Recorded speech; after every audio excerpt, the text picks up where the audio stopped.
Hola, mis hermanos, mis hermanas, ¿cómo están? Qué bendición estar reunidos una vez más en comunión, todos juntos y ya en vísperas de la Navidad, ¿no? En vísperas de celebrar y recordar el nacimiento de nuestro Señor Jesucristo, el Salvador. A partir de ese momento las cosas cambiarían y efectivamente cambiaron, ¿verdad? Y qué mejor excusa que esa para que podamos hablar hoy de esto, de Jesús. Y el tema que he escogido y que sin lugar a dudas ustedes muy probablemente lo estaban esperando, ¿verdad? Es un tema relacionado al nacimiento de Jesús, ¿no? Y el título que yo le quiero dar a este tema es ¿cuál es el significado de la Navidad? ¿Qué significa la Navidad para ti? ¿Qué significa la Navidad para mí? ¿Y qué significa la Navidad para las personas? Para todas las personas. ¿Qué significa la Navidad para la gente que está a tu alrededor? Que cuando tú sales a la calle, cuando tú vas a tu trabajo, cuando vas al mercado a comprar, ¿qué sensación tienes? ¿O qué puedes observar de lo que la gente siente o cree que significa la Navidad, ¿no? El nacimiento más esperado. ¡Wow! El nacimiento más esperado. Y curiosamente, ¿verdad? Curiosamente, el, el, el texto que vamos a utilizar para trabajar este tema, si bien es de Mateo, ¿verdad? Vamos a estudiar es la genealogía de Jesús. No vamos a hablar como siempre se habla de que si María, el burrito de Belén y el pesebre, ¿no? No. Fíjate que el significado de la Navidad empieza en el primer capítulo de Mateo. Y te voy a ser honesto, yo siempre lo ignoré y resulta que tiene un verdadero significado, ¿verdad? Entonces, el libro de Mateo, capítulo 1, ¿verdad? Del versículo 1 al 17, está toda la genealogía de Jesús, pero solo voy a leer el primer versículo, que dice así. El libro de la genealogía de Jesús, hijo de David, hijo de Abraham. Wow, vamos a hablar. Padre amado, Señor, mi Dios todopoderoso, grandioso y maravilloso, Jesús, aquí estamos, mi Señor, una vez más, a tus pies, expectantes, Señor, para recibir tu palabra, para recibir tu mensaje, para conocer cada día más y más de ti, mi Dios. Gracias de antemano te damos, mi Señor. Te pedimos que sea tu Espíritu, que sea nuestro Dios Espíritu Santo, danos discernimiento, dándonos entendimiento, mostrándonos todo aquello que tú hoy nos quieres traer. Yo por mi parte, mi Dios, mi Señor, mi Espíritu Santo, te pido que por amor a ti te glorifiques poderosamente en mi vida, llenes mi corazón, mi boca, mi pensamiento con tu palabra, que seas tú, mi Dios, dando esta prédica, que seas tú hablándonos, ministrándonos, que seas tú mostrándonos, Señor, esas cosas, esos detalles que todavía no hemos visto. En el nombre de Jesús te damos gracias, Señor. Pues bien, mis hermanos, la genealogía de Jesús. Qué importante era, o qué importante es. Yo lo había pasado por alto, soy honesto, lo había pasado por alto. Y buscando un tema de Navidad, ¡pum!, caigo aquí. Qué tremendo, mis hermanos, qué tremendo, ¿no? Entonces, ¿cuál es la verdad central de este tema? De este tema que vamos a hablar y sobre todo de este capítulo 1, del versículo 1 al 17. ¿Cuál es la verdad central? de que en Jesús hay un nuevo comienzo para la humanidad. En Jesús hay un nuevo comienzo para la humanidad. Y el propósito no es otro sino que conocer la historia de la promesa, el plan divino de Dios, el cumplimiento de su promesa. O sea, cómo podemos realmente conocer la historia de la promesa, o sea, ¿de dónde viene esa promesa? Sí, hablamos de repente de Isaías o hablamos de Abraham, ¿no? De tal versículo, pero ¿cómo esa promesa ha venido construyéndose? ¿Cómo ese plan de Dios ha venido haciéndose, ¿no? Por supuesto, muchos dirán, bueno, es suficiente con leer con leer la Biblia desde la primera página hasta la última, o hasta los evangelios, para entender, ¿no? Porque sabemos que la Biblia es un libro profético, un libro de profecía, ¿verdad? Y que el Antiguo Testamento es la profecía, y si bien el Nuevo Testamento también es la profecía, pero también el Nuevo Testamento es el cumplimiento de la profecía del Antiguo Testamento. Entonces, este es el tema, ¿no? Este es el tema.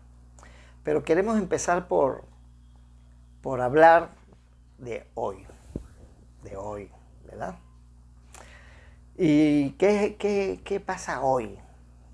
Y me refiero hoy a estas fechas navideñas. Me refiero hoy a este año, que todavía estamos, quizás una Navidad un poco diferente, ¿no? Un poco atípica. Pero si nos vamos hacia atrás y podemos recordar la Navidad del año pasado, del anteaño pasado, y el otro, y el otro, y el otro, vemos que todas más o menos se han movido en lo mismo, ¿verdad? Un día muy festivo donde millones de personas celebran el nacimiento de Jesús hace 2000 y pico de años, ¿verdad? Por lo menos en teoría, ¿no? En teoría todo el mundo lo hace, ¿no? Porque en la práctica, realmente, ¿cuáles son? ¿Cuáles son esa celebración? Y seamos honestos, ¿verdad? Para la mayoría de las personas, la Navidad solo evoca pensamientos que poco o nada tienen que ver con el nacimiento de Jesús. Mucho más tienen que ver con ciudades acomodadas, fiestas, cosas adornadas, compras, la ciudad está convulsionada, todo el mundo está buscando comprarse la ropa más bonita para estar ese día. Ese día de repente, sí es verdad, se reúnen en familia, reparten regalos, algunos toman licor, ¿verdad? Hacen platos típicos, todos buscan estar más bonitos que el otro, ¿verdad? Con sus ropas, todos estrenan ropa, es como que si hubiera un poquito de competencia ahí, ¿no?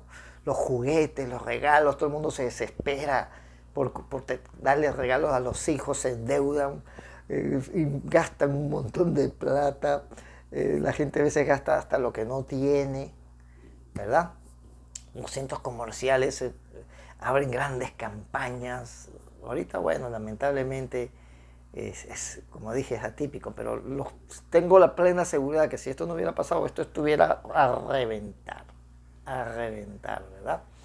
Los centros comerciales que no puedes ni caminar, quieres comprar, todo el mundo se quita, te arrancha las cosas de la mano. Mira, eso es una cosa impresionante. Y por supuesto, no falta Papá Noel, ¿verdad?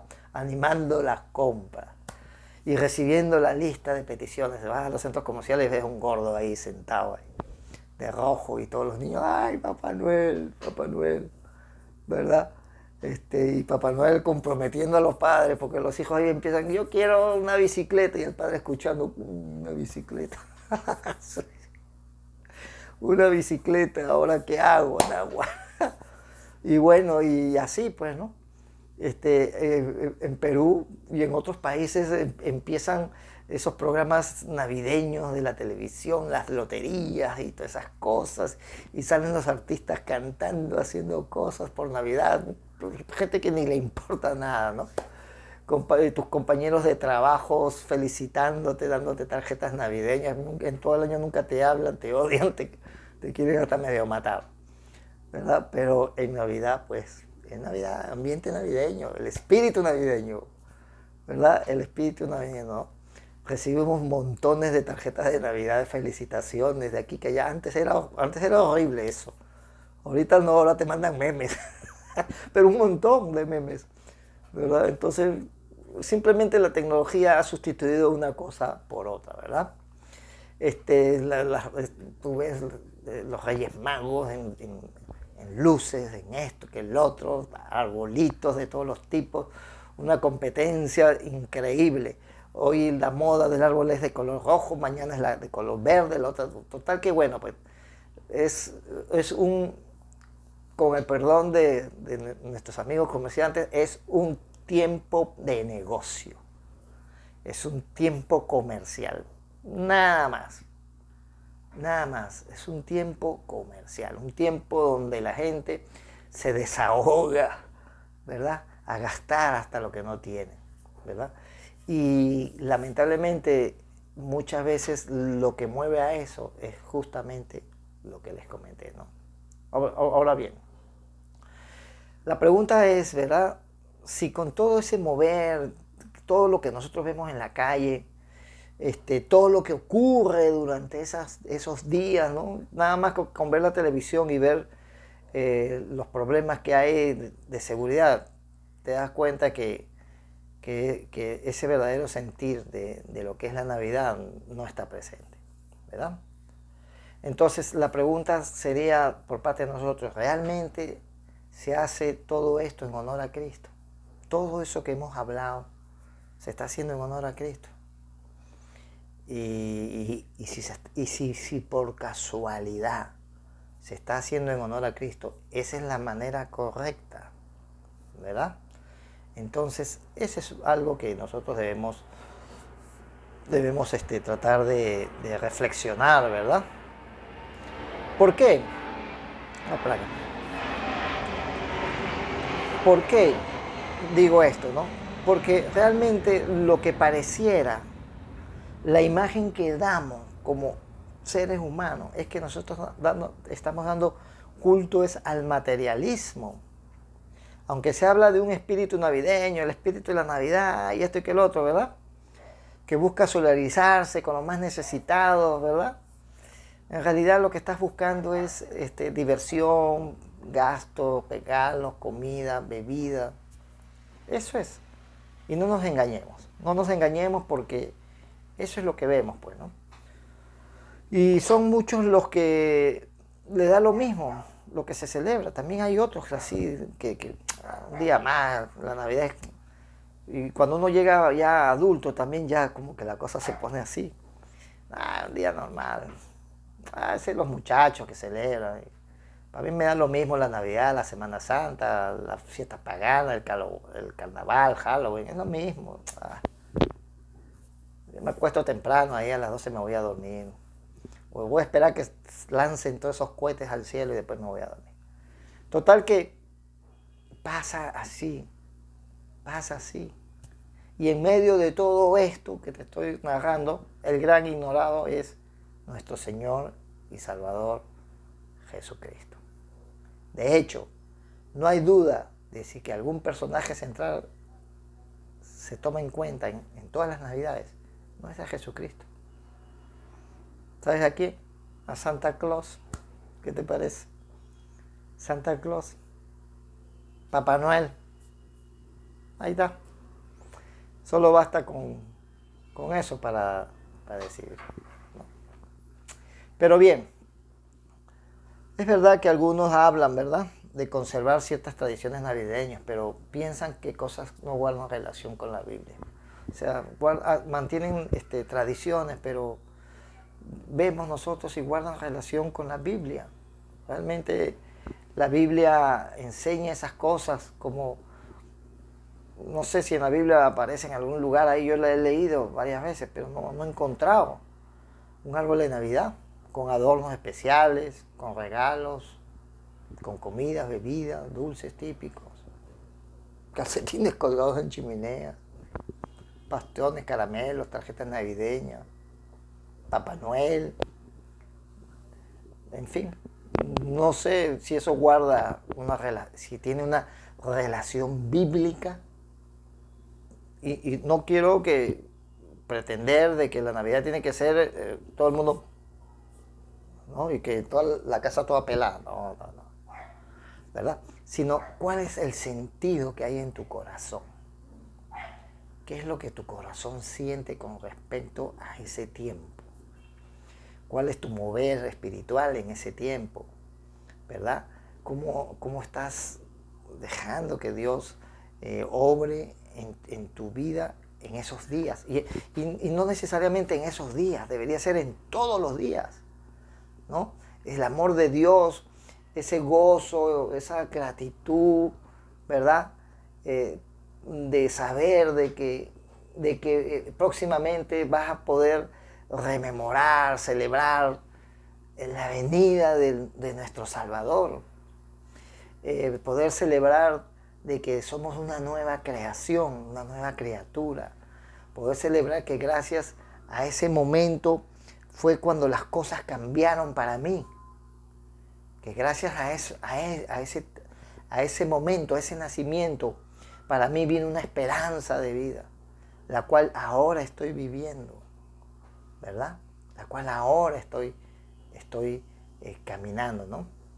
Entonces, entender lo que significa la Navidad, tendremos que hacer un gran esfuerzo para desprendernos de muchas tradiciones que no son bíblicas, ¿verdad? Hay muchas tradiciones no bíblicas que supuestamente están celebrando la Navidad. Entonces, hay que hacer un gran esfuerzo para desprendernos de ellas y con sencillez, ¿verdad? Ir a los relatos del nacimiento de nuestro Señor Jesucristo, ¿no? Esto nos debería llevar a un tiempo de reflexión para pensar seriamente en lo que Dios ha estado dispuesto a hacer por nosotros. Y aún más, a reunirnos, a rendirnos a Él en adoración, en alabanzas, en exaltación, dándole el honor y la gloria, ¿verdad? Eso es lo que deberíamos estar haciendo, más que estar pensando en todo ese asunto materialista de la Navidad. ¡Wow! Es el nacimiento más esperado, ¿no? El nacimiento más esperado es el de Jesús, ¿verdad? La Navidad conmemora el nacimiento de nuestro Señor Jesús, Cristo, el Hijo del Dios viviente, ¿no? Esto era algo que las Sagradas Escrituras habían anunciado en cada una de sus páginas, porque realmente la gran profecía de la Biblia es esta, la venida del Hijo de Dios, ¿verdad? ¿Qué era lo que realmente esperaban de Él las personas? ¿Qué estaban esperando de Jesús, verdad? El pueblo de Israel por muchos años estuvo esperando eso, ¿no? Y a partir de ahí nosotros, si bien no hemos tenido esa expectativa de esperarlo, cuando cuando han sido abiertos nuestros ojos y hemos llegado a los pies de Cristo, eso ha sido maravilloso, ¿no? Entonces, esta es una de las preguntas muy importantes, y Mateo, ¿verdad? Nos los ha transmitido, ¿no? Mateo aquí 1.1 dice el libro de la genealogía, y él empieza por ahí, ¿no? Quizás esto no nos diga mucho, pero para un judío versado en el Antiguo Testamento, estas pocas palabras tenían grandes implicaciones. O sea, quizás nosotros lo pasamos desapercibido el tema de la genealogía, pero para un judío era demasiado importante, ¿verdad? El libro de la genealogía. Y este libro de la genealogía va desde Abraham, ¿verdad? Y va desde Abraham, y va por 3 etapas, ¿verdad? 3 etapas, empieza en Abraham, ¿verdad? Dice que Abraham, la promesa de Abraham, que él nacería de la simiente de Abraham. De hecho, él vendría a cumplir las promesas que Dios había hecho al patriarca de Abraham, ¿verdad? Cuando Jesús nació, eso era, ¿no? Las promesas que había para él, ¿no? Abraham había comenzado lo que podríamos llamar la historia de la promesa. Con él empieza esto, ¿no? Tras la dispersión de la humanidad después de la construcción de la torre de Babel, ¿verdad? Dios llamó a Abraham para que dejara a su familia y a su cultura a fin de establecer a partir de un nuevo pueblo, una nueva nación, que era la nación de Israel, ¿no? La idea o el propósito era de que se formara una nueva nación, un nuevo pueblo, un pueblo que realmente adorara a Dios, que venerara a Dios, ¿no? Y este pueblo se debía caracterizar por su inconformismo con los valores de la sociedad en la cual se estaban viviendo en esa época. Tenía que ser algo diferente, como hoy en día, ¿no? Cuando nosotros somos hijos de Dios, ¿qué es lo que somos? Una nueva criatura, una nueva creación, un nuevo pueblo, algo diferente al resto, ¿no? Lo mismo pasó con Abraham. Dios escoge a Abraham y lo saca de su tierra y lo lleva a la tierra de Canaán. ¿Por qué? Porque la idea era esa, hacer un nuevo pueblo con nuevos valores, ¿verdad? Y Abraham fue el primero de todos ellos, obedeciendo el llamado de Dios y convirtiéndose en un peregrino que miraba hacia el futuro, esperando la bendición de Dios. Siempre Abraham, por eso le dicen el padre de la fe, ¿verdad? Él siempre estuvo mirando hacia el futuro, ¿no? Esta bendición se refería en primer término a su descendencia y a la posesión de la tierra prometida. Dios le promete la tierra prometida a Abraham y a su descendencia, que su descendencia iba a ser más grande que contar todas las estrellas del cielo, ¿no? Y Abraham lo tuvo claro, esperaba algo más que algunas bendiciones terrenales, y eso lo sabemos cuando leemos la historia de Abraham, ¿no? Él no pensaba en establecer en este mundo una ciudad o civilización como los que ya habían visto, como los que ya había habido, ¿no? Él esperaba la ciudad que tenía fundamentos, cuyo arquitecto y constructor era Dios, ¿no? Y eso lo vemos en Hebreos 11:10. Abraham fue un hombre que no se conformaba con el presente, sino que miraba hacia el futuro. Con razón ha sido llamado el padre de la fe. Ese era Abraham, ¿verdad? Porque su ejemplo inspiró y sigue inspirando a millones de personas en todo el mundo, ¿no? Siempre uno, cuando habla de fe, lo primero que le viene a la mente es Abraham. Y ves el estudio de Abraham y te dice, oye, mira, Abraham hasta estuvo dispuesto a sacrificar a su hijo, Isaac, ¿verdad? Porque Dios se lo pidió.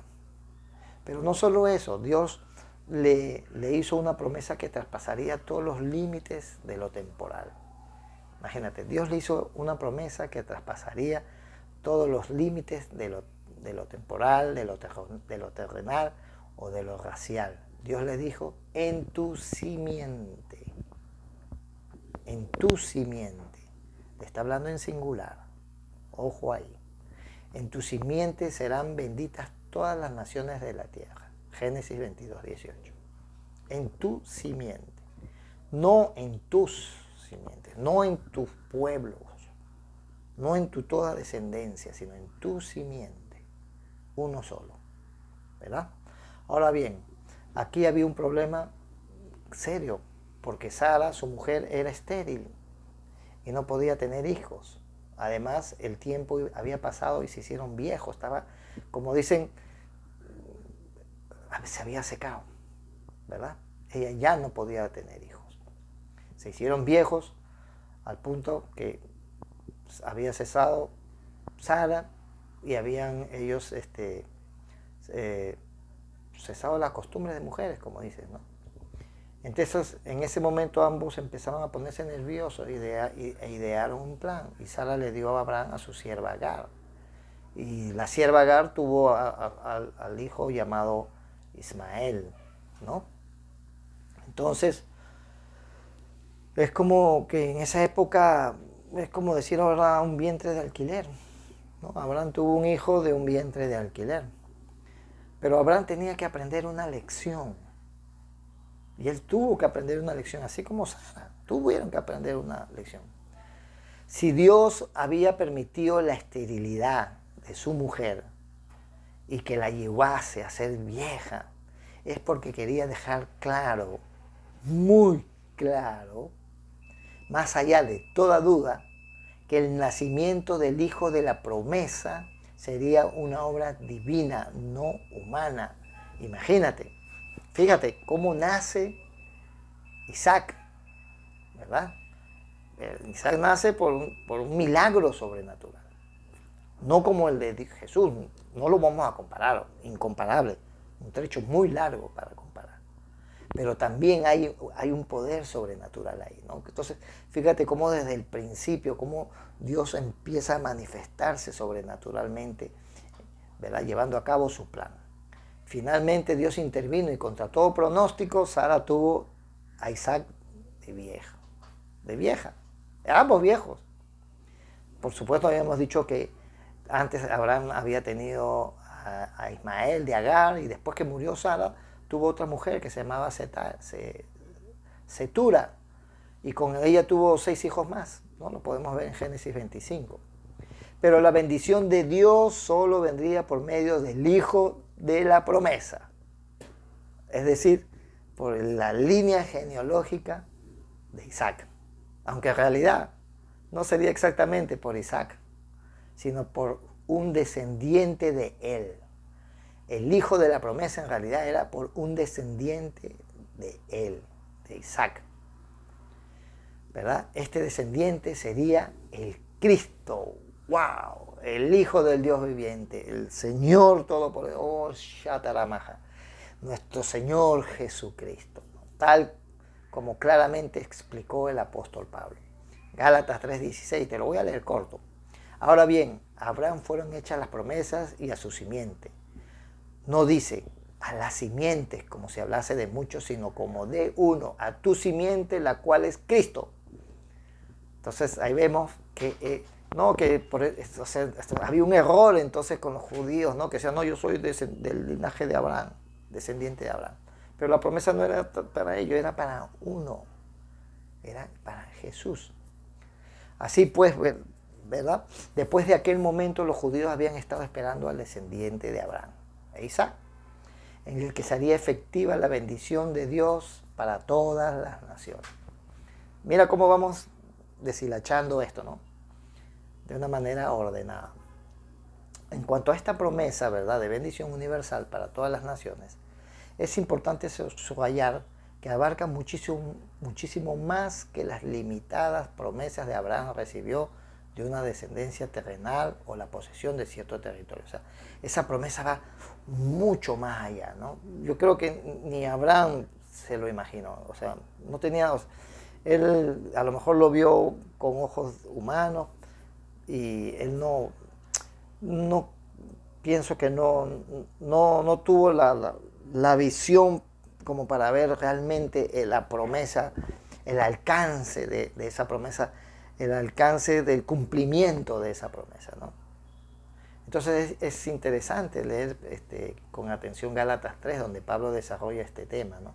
Para darnos cuenta que esta bendición implica la justificación de nuestros pecados por medio de la fe, la liberación de la maldición de la ley, recibir la promesa del Espíritu Santo y ser hechos herederos del mundo. De verdad que no sé si Abraham, cuando le dieron la promesa, sabía que todo eso iba a venir, ¿verdad? Nosotros lo sabemos ahora, porque Jesús nos lo reveló. Jesús nos reveló, esta es la promesa.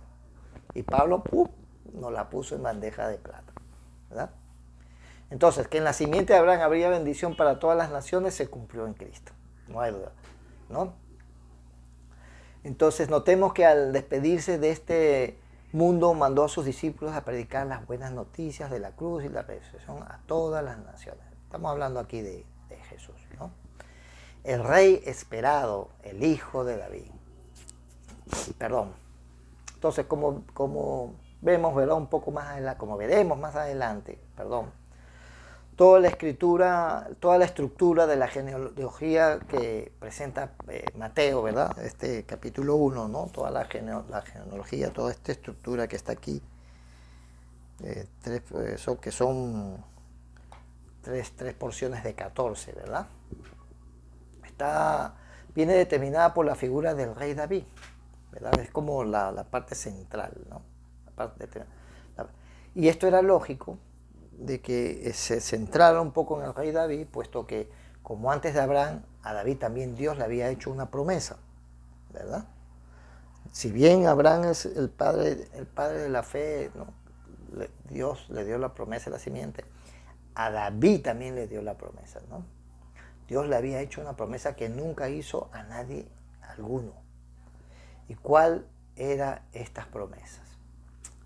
La promesa que Dios le hizo a David la podemos encontrar en 2 Samuel, capítulo 7, versículos del 8 al 16.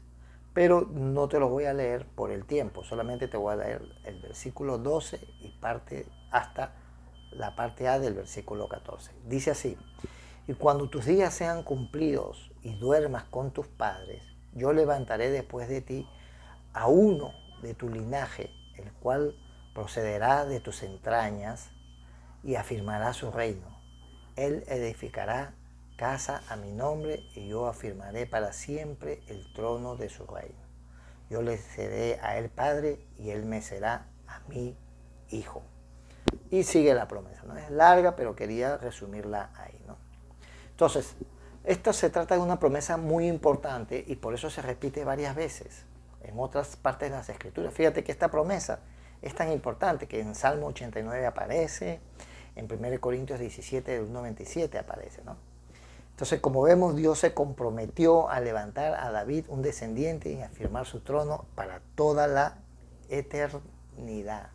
Para toda la eternidad. Desgraciadamente, ¿verdad? Debido a la maldad de muchos descendientes biológicos de David, Dios tuvo que entregar al pueblo de Israel a manos de los gentiles, que lo oprimieron, lo deportaron, lo llevaron a Babilonia, esto, que lo otro, aquí, que allá. Desde hacía 6 siglos ningún descendiente legítimo del rey David se había sentado